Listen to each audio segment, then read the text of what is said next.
gathering of Muslims, let not anyone from amongst you, having good thoughts for his own self, and due to him trusting the correctness of his madhab, from danger to his religion, that he believes that I'm strong. Doesn't matter, no one can harm me. He has so much trust in his own self. So he says, and he goes, and he believes himself to be free from the danger of sitting with some of the people of desires. So he says, I will enter upon the people of desires. I will enter upon him, the person of bid'ah. I will debate with him. Or I will take him away from his deviation. And they are a more severe trial, Ibn Battah says. And this is a more severe trial than the Dajjal himself. And their speech is more contagious than his speech, than the speech of the Dajjal. It is more contagious than scabies, and more scorching and scalding upon the hearts in the blazing fire. And then he mentions, Ibn Battah, I have seen a jama'ah from the people who used to curse, a jama'ah from those who used to curse and speak ill, and criticize the people of desires in their gatherings. So this is how they began. Ahlul bid'ah, don't sit with them. They are people of desire. So he mentions that I know of people who used to do this.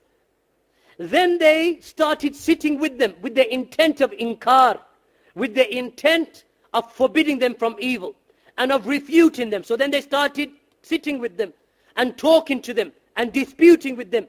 And yet they did not leave them except simplified with their hidden plots and intricate kufr, until these individuals who came went to correct them, that they began to have adoration for them. This is what you find, even in our times. And that's why you find that these so-called people who claim we are Salafi, just come in the garbs of Salafiyah. They sit with the people of bid'ah, then they start praising them, writing introductions for their books, for the people of deviation, Sufis. And then they say, mashallah, I met him, he seemed like a good guy. What's the mizan? He seemed like a good guy. You read that anywhere in the Quran? Sunnah?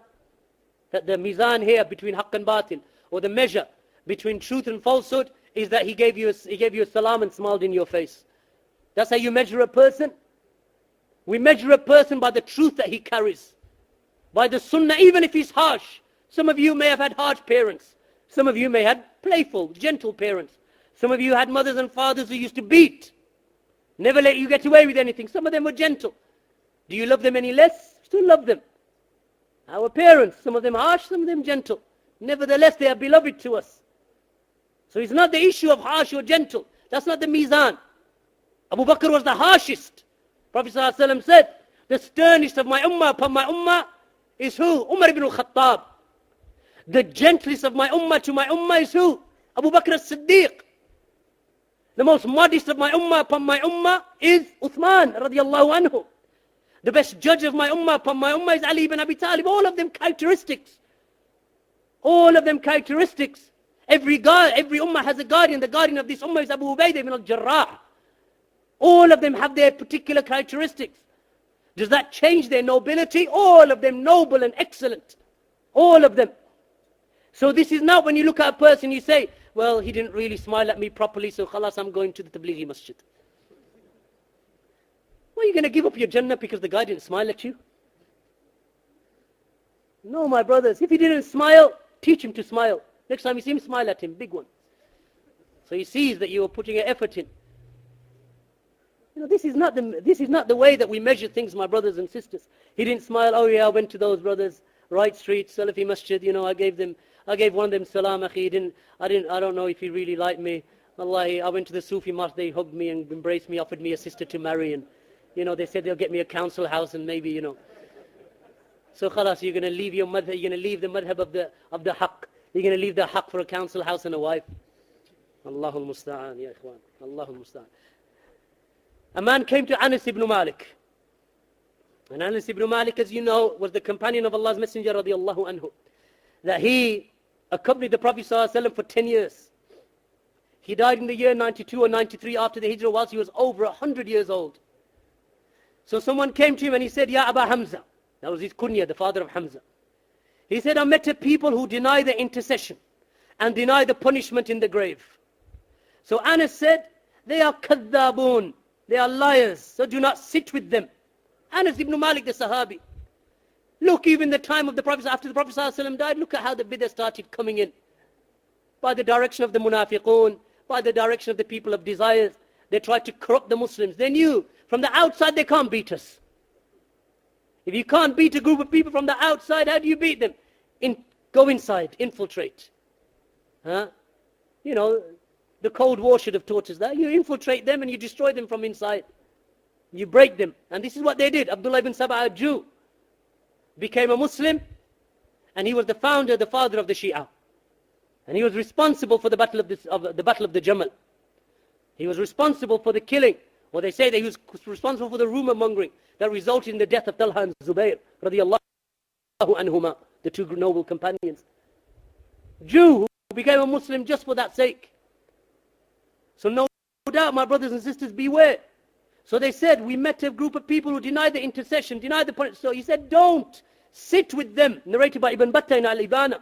And Ibn Abbas, radiyallahu anhu, he said, do not sit with the people of desires, for indeed sitting with them is a sickness for the heart. Reported by Imam Al-Ajuri in Al-Sharia, Ibn Battah in Ibanatul Kubra likewise. So be careful, my brothers and sisters, with regard to them. Do not be deceived by them. Don't ever say to yourself, I'll take the good and I'll leave the evil. You know, I listen to Zakir Naik. I listen to what he says about the Christians, but I won't really listen to that. How do you know? How do you know about the heart, my brothers and sisters? Ayyub al-Sakhtiyani on an occasion, Tabi'i, died in the year 131. Ayyub al-Sakhtiyani was sitting in the majlis with his students in front of him, the great Imam and scholar. His young son was next to him, very young boy. So as he was talking to his students, some of the people of desires came. And they started talking to him. He told them to go, they wouldn't go. So then he went like this, stuck his fingers in his ears. He turned to his son. He said, my son, stick your fingers in your ears. So his son went like that. Both of them, father and son, fingers in their ears. And then as they were talking, he said, push your fingers in harder into your ears, my son. Harder, push them harder. They walked away. And he said, for indeed that which they say may enter their ears and settle in the heart. Ayyub al-Sakhtiyani, you stronger than him? In Iman, in Aqidah, in Fiqh, in Hadeeth, in knowledge.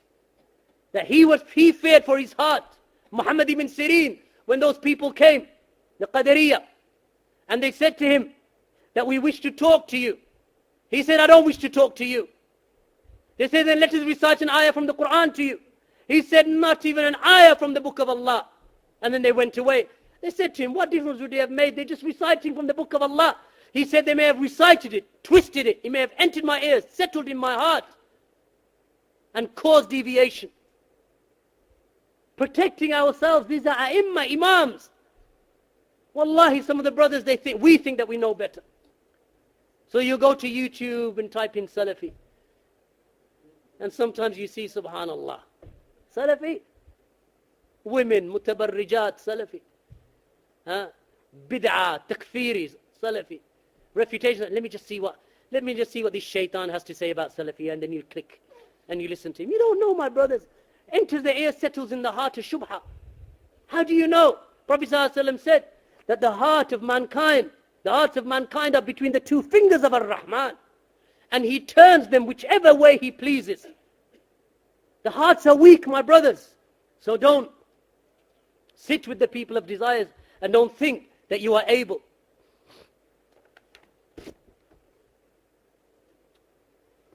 So we'll just conclude with what Shaykh Rabee, returning back to what Shaykh Rabee has mentioned. Shaykh Rabee, he mentions, and the Prophet ﷺ warned against the Khawarij. He warned against them, because some of the people think he didn't warn. Prophet ﷺ didn't warn against bid'ah. He warned against bid'ah. What did the Prophet ﷺ say? Hadeeth, collected by Imam Al-Albani, rahimahullah ta'ala, in Sahihah, in his As-Sahihah. A narration from the Prophet ﷺ, where the Prophet ﷺ said there will be two groups. You all know the hadith of the Prophet ﷺ, the Yawm al-Qiyamah. You all know that the Prophet ﷺ has a hawd, has a lake, Yawm al-Qiyamah. On the banks of this lake, that they are vessels, drinking vessels, as numerous as they are stars in the sky. And the people will come to drink from them. Whoever drinks from them once will never be thirsty again. Hadith. But there will be a group of people that will race towards the hawd, towards the lake of the Prophet ﷺ. And they will be prevented by the angels. So the Prophet ﷺ will say, my ummah, my nation, He wants them to come. So the angels will say, you do not know, O Muhammad, what they invented after you. You don't know what they innovated. They fell into deviation, innovation, adding to the religion. These people will be prevented, yet the Prophet ﷺ will recognize them as being from his ummah. He will recognize them as being from the Muslims, yet they are prevented from my hold. So he will say, my ummah, let them drink. And the angel will say, no, you don't know what they